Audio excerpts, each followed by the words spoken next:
Korem 151 Binaya gelar pers tur dan aksi sosial bersih pantai.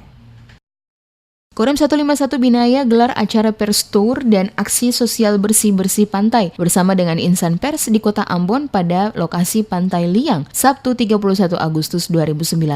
Kasiter Korem 151 Binaya, Mayor Infanteri Yoyok Wahyudi, dalam sambutannya mewakili dan Rem 151 Binaya mengungkapkan kegiatan pers tour dan aksi sosial ini oleh jajaran Korem 151 Binaya dengan melibatkan insan pers di Maluku, khususnya Kota Ambon, sebagai bentuk silaturahmi Korem 151 Binaya untuk terus membina hubungan baik dengan insan pers. Diakuinya, hubungan baik yang terjalin selama ini terlihat dari peran pers dalam membantu mempublikasikan berbagai kegiatan Korem 151 Binaya yang dilaksanakan di berbagai daerah di wilayah Maluku. Oleh karena itu, pihaknya sengaja mengadakan kegiatan ini sekaligus sebagai ajang silaturahmi bersama guna mempererat hubungan antar TNI, khususnya Korem 151 Binaya dengan insan pers.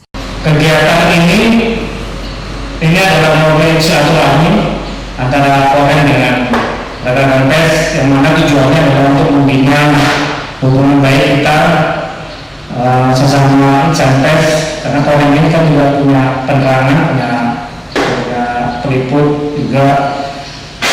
Saya yakin banyak kegiatan yang perlu kita dokumentasi dan publikasikan.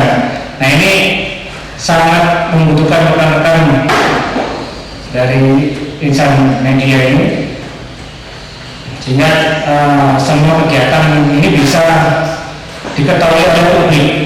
Kegiatan bersih Pantai Liang yang dilaksanakan ini mendapat sambutan baik dari warga sekitar. Jafar Lesi, salah satu dari beberapa warga Liang yang ikut dalam kegiatan ini, memberikan apresiasi atas kegiatan tersebut. Menurutnya, kegiatan itu dirasa sangat baik dalam menjaga kebersihan pada salah satu objek wisata, yakni Pantai Liang, sehingga warga yang berkunjung merasa senang dengan kebersihan pantainya yang selalu terjaga. Seluruh rangkaian kegiatan pers tour dan aksi sosial yang digelar oleh jajaran Korem 151 Binaya dengan melibatkan insan pers dan masyarakat sekitar lokasi Pantai Liang diakhiri dengan hiburan berupa menyanyi bersama.